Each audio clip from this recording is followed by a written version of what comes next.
Assalamualaikum, halo semuanya, apa kabar? Jumpa kembali dengan saya di channel Tikanza, channel yang membahas kegiatan-kegiatan di SMK.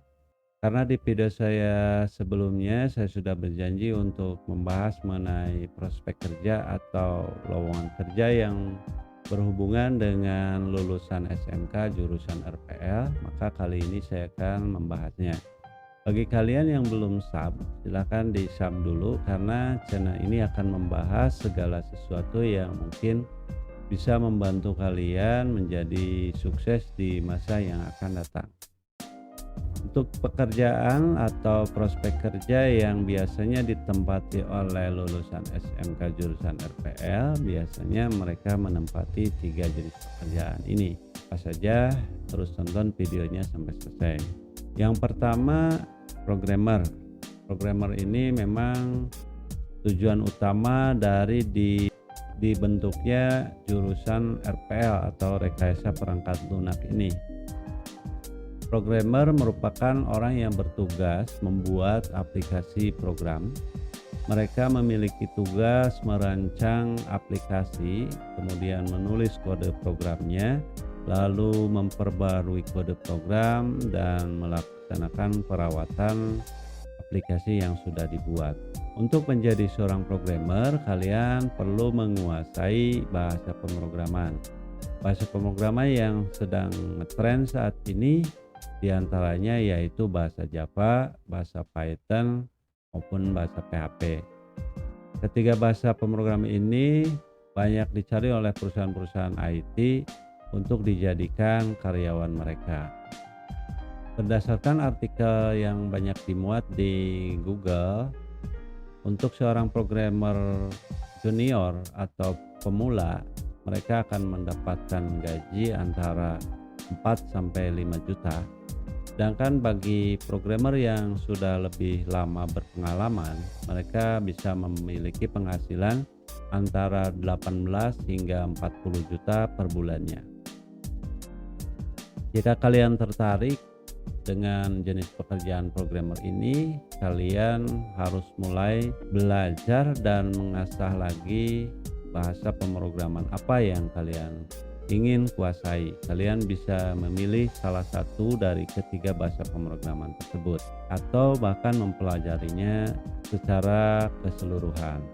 Kemudian jenis pekerjaan kedua yaitu seorang developer IT atau IT support. Lulusan RPL memiliki kesempatan untuk menjadi seorang IT support, dan pekerjaan ini sifatnya mendukung proses bisnis dari divisi lain. Biasanya mereka bekerja dengan mengelola atau memelihara aplikasi yang sudah ada, mulai dari instalasi perangkat lunaknya, instalasi perangkat kerasnya, instalasi jaringan, hingga instalasi internetnya.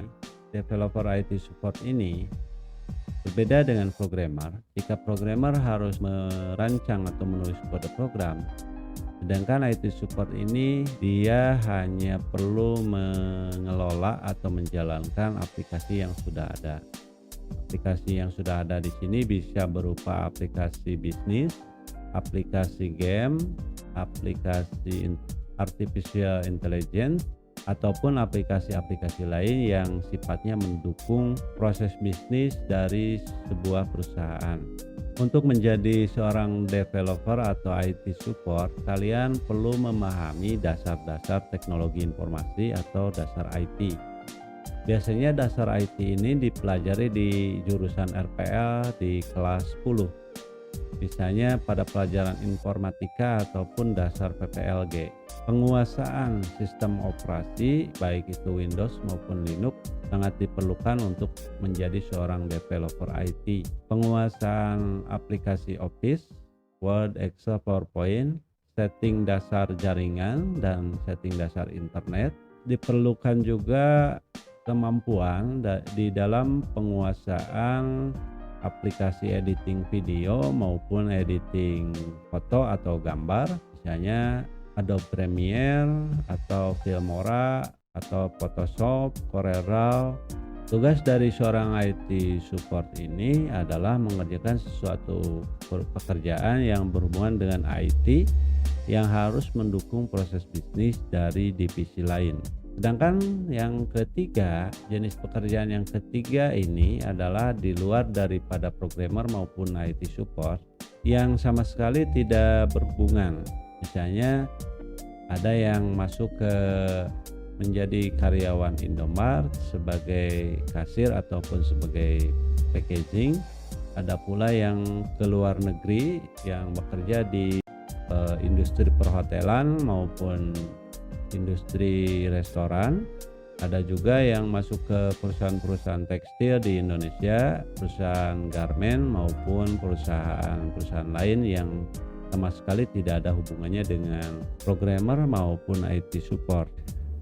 Nah, dari ketiga jenis pekerjaan tersebut yang perlu kalian ketahui dan kalian perhatikan adalah masalah sikap atau attitude. Karena masalah sikap atau attitude ini yang paling penting yang akan dilihat oleh perusahaan di dalam merekrut karyawannya.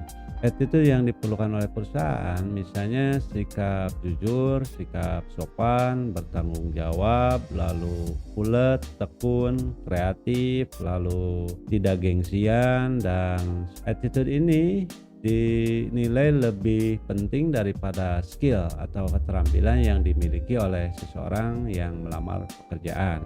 Kenapa?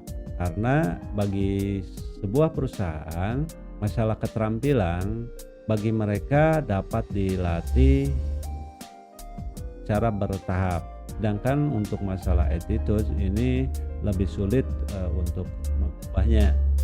Sehingga masalah attitude inilah yang harus kalian ubah sendiri, sikap kalian menjadi lebih semangat di dalam artinya melaksanakan tugas-tugas dari guru sebagai latihan nanti melaksanakan pekerjaan di dunia kerja nantinya. Dan ada satu lagi jenis pekerjaan yang ternyata banyak dilaksanakan oleh lulusan SMK jurusan RPL, di mana mereka tidak berangkat pagi dan pulang sore untuk bekerja menggunakan seragam. Mereka tetap tinggal di rumahnya masing-masing, tetapi mereka memiliki penghasilan yang cukup lumayan besar. Nah, jenis pekerjaan apa ini? Silahkan tonton di video saya berikutnya. Nah, itulah yang bisa saya sampaikan dalam video prospek atau lowongan kerja bagi lulusan SMK, khususnya jurusan RPL dan umumnya bagi semua jurusan. Mohon maaf atas kekurangannya. Terima kasih. Assalamualaikum. Sampai jumpa di video selanjutnya.